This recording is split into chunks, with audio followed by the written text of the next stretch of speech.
Welcome to the StantonMD show. I'm board-certified emergency physician Dr. Ryan Stanton. Today, we are talking about services and programs that are dedicated to those in need, and also a segment on those you hope you may never need.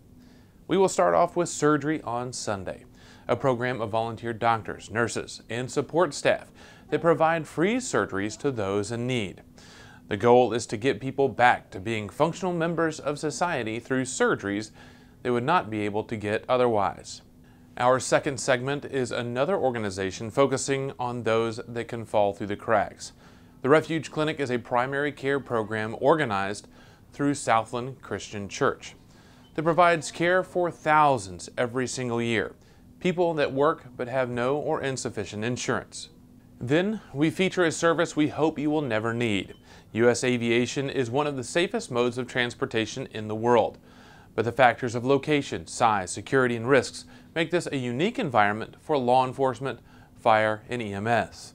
We spend a day with the Bluegrass Airport, getting an idea of the challenges in training they experience to keep the skies friendly.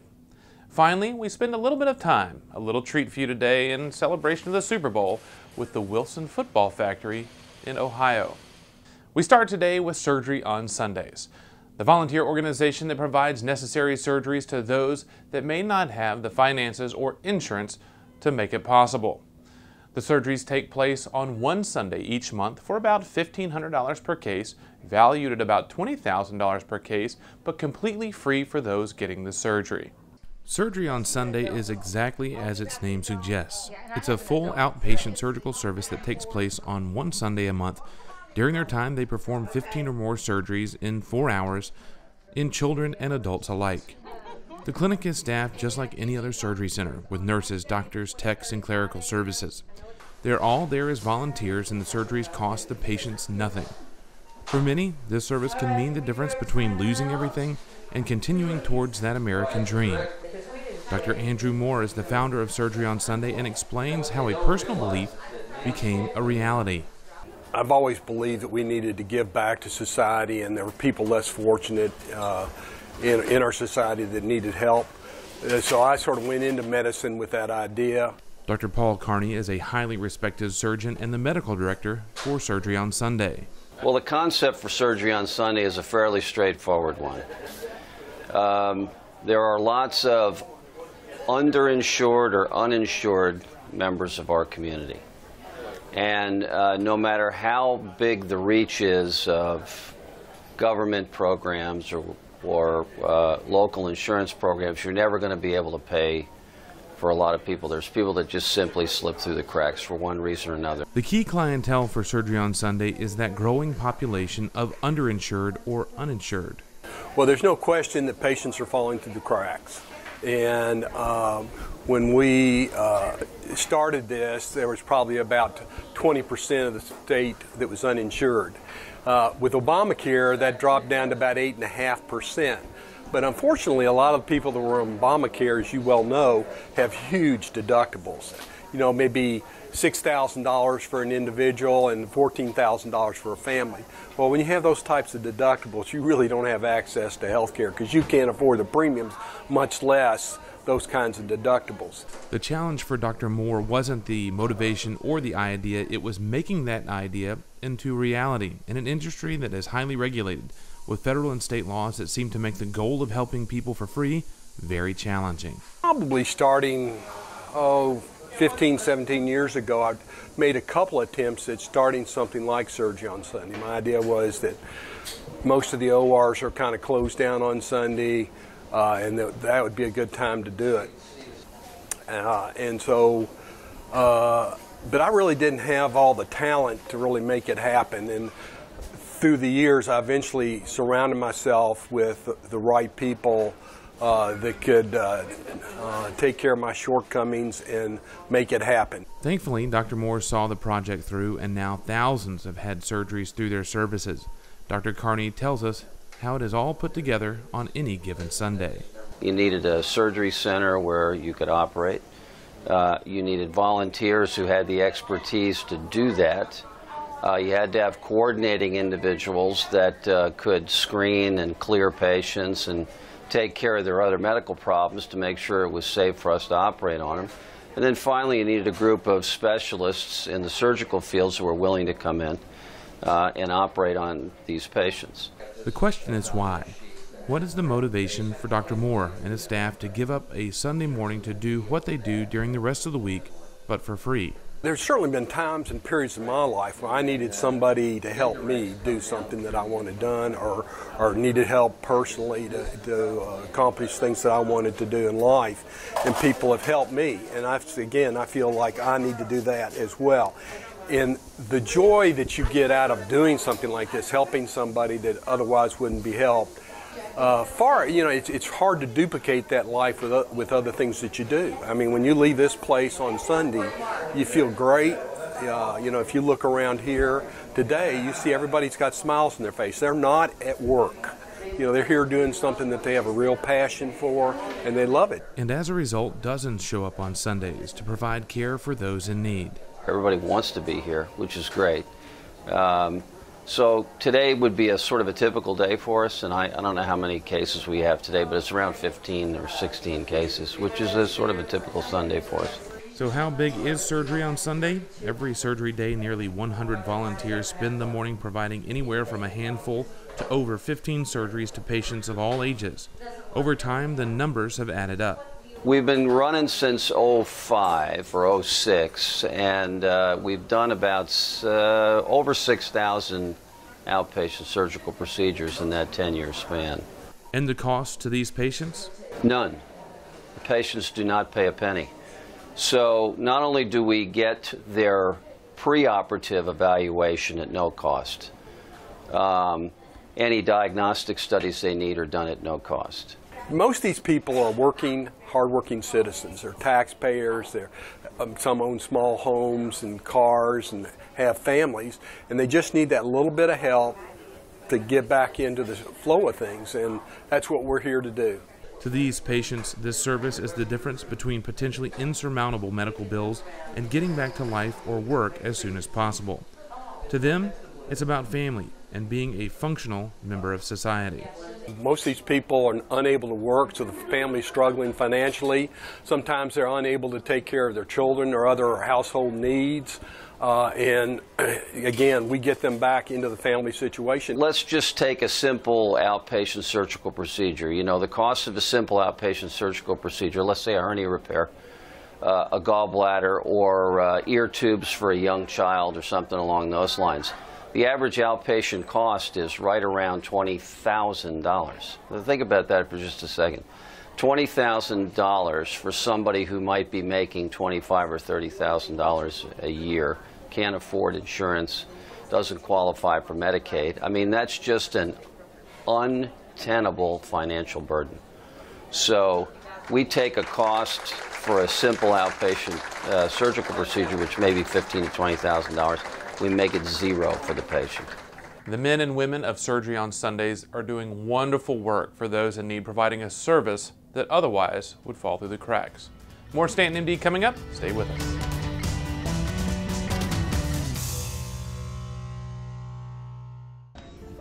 It's always been my passion to become a professional caregiver, but as my priorities shifted, I had to find a way to better navigate my work-life balance. Luckily, LMU's online programs allow me the ability to work at my own pace to further my education and career. LMU provided me opportunities to push my career forward, to help my patients and my family. Advance your career at Lincoln Memorial University.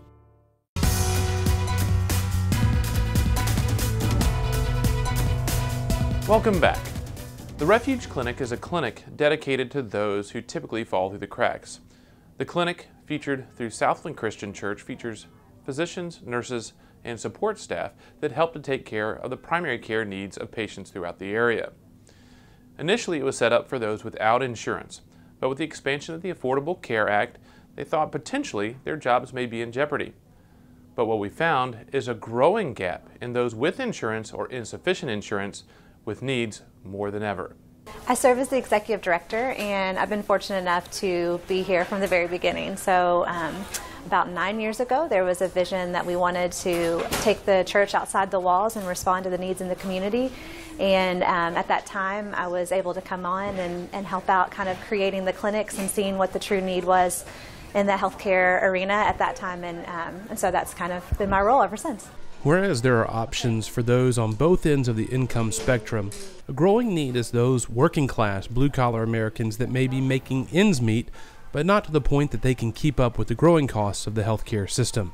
The Refuge Clinic exists to treat the community and the needs in the community. And so when we started about 9 years ago, there were millions of people that were uninsured, and at the time it was really challenging to find a provider and to be seen and to be treated at a costly, affordable rate. Now we saw with the change of the Affordable Care Act, we were excited and we were like, oh, there's an opportunity here for people to receive care, but then the issue switched where it was access to care. There weren't providers that were taking the insurance that was available. She also notes that one of the great aspects of the Refuge Clinic is that the physicians, nurses, and providers are not bound by the typical pressures of the clinic setting and thus can approach healthcare in a different way. Refuge Clinic is different in the sense that we do relational health care. We believe that to really see health, you have to treat all components of a person. And there is no shortage of demand. Since we began, we've taken on the care of over 3,500 patients. This model seems obvious, that you would expect to see it in every community, filling the gaps in a broken system. This is not the case, unfortunately, but Rachel thinks it could happen. I think that there's an opportunity for other people to continue this type of model, whether it's through a partnership with their local church or whether it's just a group of volunteers that say, you know, we have a combined passion and heart and we want to respond. Dr. Donna Stanton is a physician volunteer at the Refuge Clinic. I'm board certified in internal medicine and pediatrics. She has her own practice and clinic schedule, but regularly can be found in the Refuge Clinic, caring for patients that otherwise could fall through the cracks. I like what the Refuge Clinic provides to the community, which is kind of filling in the gap for those patients that work hard but may not have access to appropriate or adequate health care and insurance. Though there are many volunteers from all aspects of healthcare and beyond, it is often hard work to advocate for the patients and get them the help they need. So we have staff here that works full-time trying to get those procedures done for the patient in an affordable way. Also, we depend on volunteer, pro bono, donations. One of her patients is Faith. She has been seeing Dr. Stanton and others for several years. I had no insurance, wasn't feeling great at all, nowhere to really go, couldn't afford to go to a doctor's office to see what was wrong.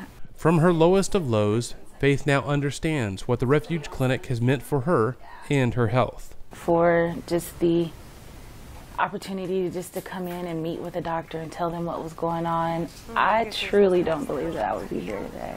You see, when Faith started going to the Refuge Clinic, she was morbidly obese, barely able to walk across the room without becoming short of breath. She had congestive heart failure, high cholesterol, high blood pressure, and diabetes, diagnoses that would surely lead to an early death if not treated. Over the years, much has changed, and she credits that to the Refuge Clinic and to how it's a different clinic from what she's seen in the past. You are at a place where you can just lay it all to the side and it's just like a release. It's just the love. I mean, it's truly just the love of God that has poured over into these people that just make the atmosphere just completely different than any place I've ever been. The Refuge Clinic has cared for Faith, helping her understand and tackle many issues and improve her health. She repeatedly voiced gratitude and appreciation for those that staff the clinic. It just seeing that, you know, they're taking the time out of their lives from their families, investing into people that they don't know to make them get to a point where they feel better, and not just sickness, whatever, but just on the inside, like really, truly on the inside. With the help of the Refuge Clinic and others that donated services, Faith has lost over 150 pounds and no longer has heart failure, diabetes, or high blood pressure. She is now pursuing her dream of attending college in hopes that one day she can give back just like those that have given so much for her. I do. I appreciate it. I do just love you. I love you too. As we continue through the tumultuous times of U.S. healthcare and changes that are on the horizon, the needs and requirements for programs such as the Refuge Clinic will continue to grow. More StantonMD coming up. Stay with us.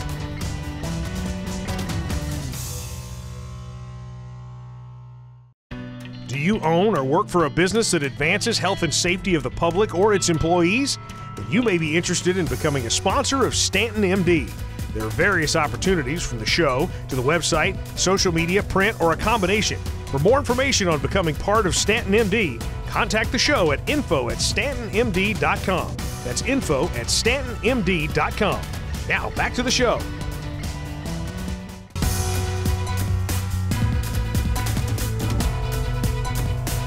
Welcome back. U.S. aviation is some of the safest in the world, but airports pose a unique challenge for frontline workers of police, fire, and EMS.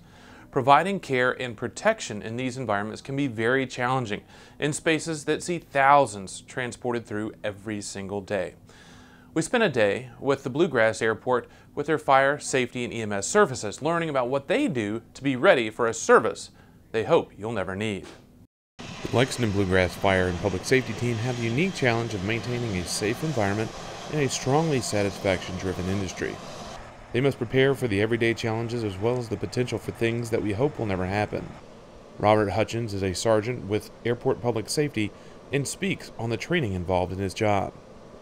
So we've kind of really gone back to the basics and challenging things instead of having just classroom kind of continuing education, but to actually get more of the physical hands-on continuing education so that people can have a chance to utilize the skills that a lot of times in these types of environments, unfortunately, have to be placed on a shelf. The airport also faces the challenges of a combined influence and demands from local, state, and federal agencies. But Sergeant Hutchins notes that Bluegrass Airport has established strong working relationships with all involved.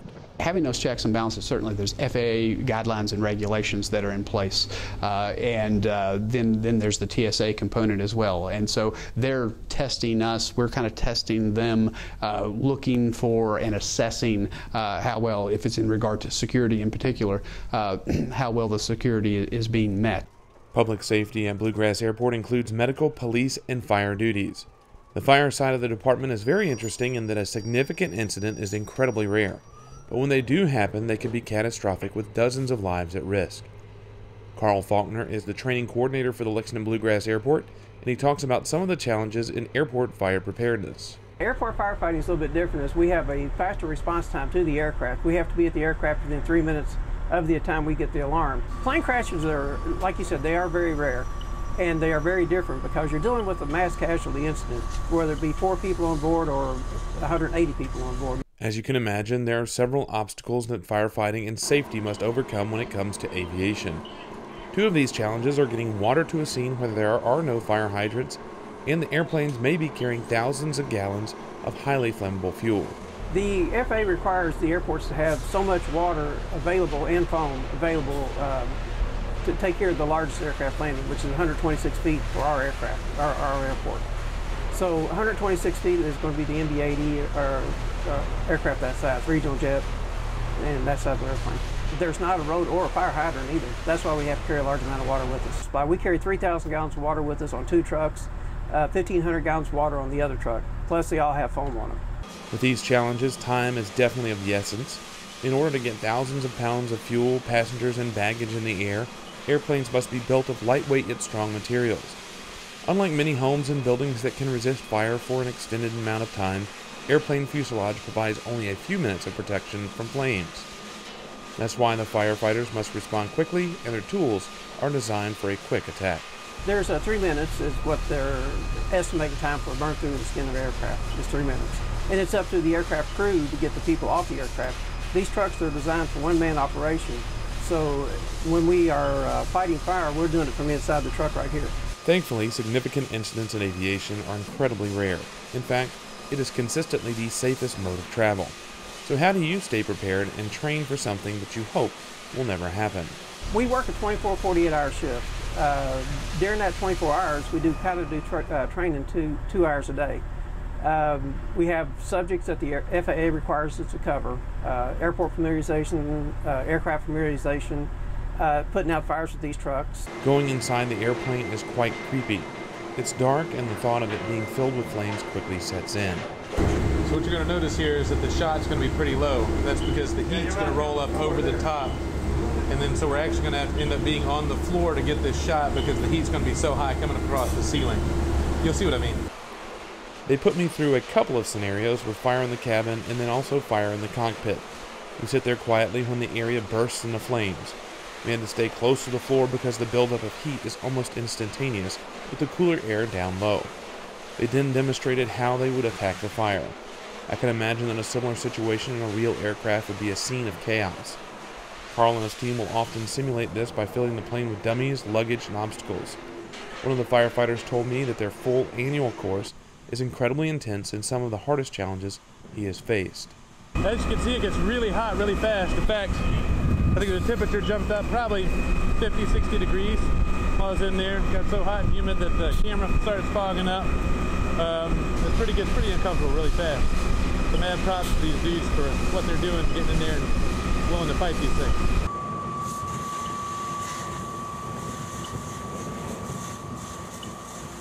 The wings in the engine are probably the highest possible risk with intense heat, moving parts, and thousands of pounds of highly flammable jet fuel. The key for the response team is to control and extinguish the fire, but more importantly, preventing the fuel in the wings from becoming involved. They're called to protect the exposure. That's where all the fuel is going to be located in the wing or underneath the body of the fuselage. So what they do is they'll fight the fire, and then they'll cool the wing, fight the fire, and cool the wing. That way, you got that 3-minute burn-through time on the skin of the aircraft to try to prevent that fuel from the wing from rupturing and spilling all the fuel. So we've started some fires, we put out some fires. Now, nothing left to do but clean up the mess. What we do have now is a lot of respect for the men here at the Lexington Bluegrass Airport Fire Department for the work they do, being ready to help protect us as we go our different ways and travel. They're there every single day, ready to respond in their time of need. Police, fire, and EMS services at airports around the country are working around the clock to be ready in case they are needed to keep you safe as you travel the friendly skies.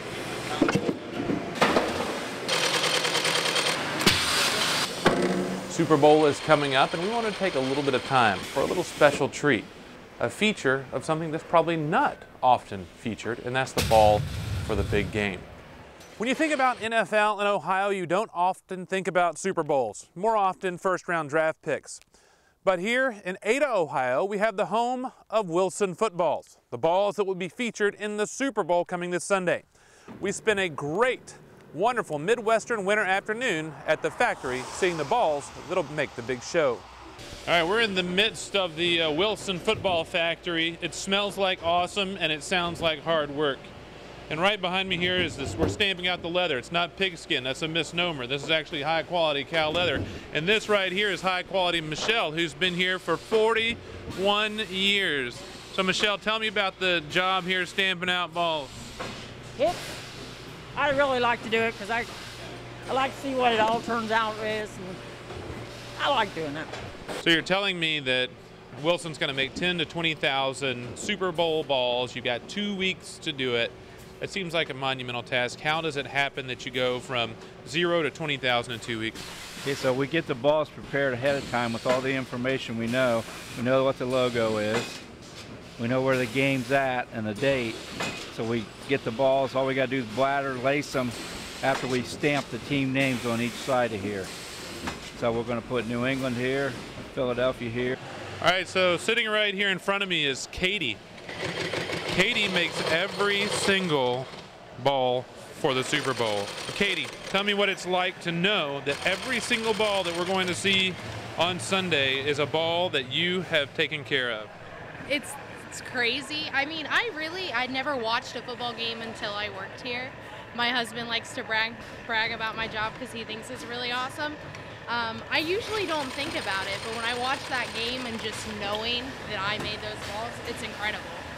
So Tim here, he's the one that takes the balls from Katie, and he's the one that makes them inside balls into outside balls, flipping the balls inside out and giving us that more traditional shape that we're going to recognize as a football. Of note also, Tim's hands have never been the right color. They've always been a shade of leather.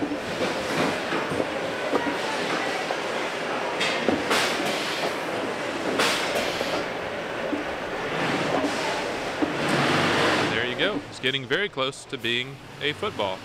So after we get the ball turned right side out, we're going to put a bladder in here which holds the air in the ball. That locks into this hole. This has a little ridge on it that snaps in so it can't come out. Put about 3 pounds of air in it, and then we'll lace the balls up by hand like she's doing here. Since 1941, every point scored in the NFL has been with the Wilson football. It's been our ball at every Super Bowl, which this will be 52, so we're pretty proud of those facts. So Sally here is lacing this ball for us, and what she's telling me is there's not a single knot involved in keeping this ball together. Is that correct, Sally? Right, yeah. So you're saying that your skill is impervious to the efforts of 300-pound brutes of men coming together at speeds that knock many of them out of the game, and yet your ball is going to withstand this test with that knot. It has every time. This is Doris right here. Doris is the one that's responsible for filling the balls with air, and the purpose is not just to make the football a football, but also to establish that shape, that traditional shape of taking some of the edges off of the seams as well as rounding off the ends a little bit. Yeah, here I'm inspecting the ball. I'm straightening the laces, make sure they're nice and straight, make sure there's nice pebble on the ball for the quarterbacks, make sure the ends are nice and square, and then I'll air check it and make sure it has 13 pounds of air pressure in it. There. And then here I'll weigh it. They weigh between 14 and 15 ounces. And then I'll measure the long circumference, make sure it's 28, and then I'll measure the small, and we like them to be 21. And there you have it. That's how a Super Bowl football is born, right here in Ada, Ohio. That's all the time we have for this episode of the StantonMD Show. Thank you for tuning in. If you'd like to catch some of the older episodes or segments, feel free to stop by our website at StantonMD.com. Also, our YouTube page, StantonMD on YouTube, where you can see everything that we feature, including StantonMD, our segments, what's going around, and some other stuff I've thrown in there as well. You can also be active with us on social media, StantonMD on Facebook and at EverydayMed on Twitter. And until next month, I'm Dr. Ryan Stanton. Thanks for tuning in to StantonMD.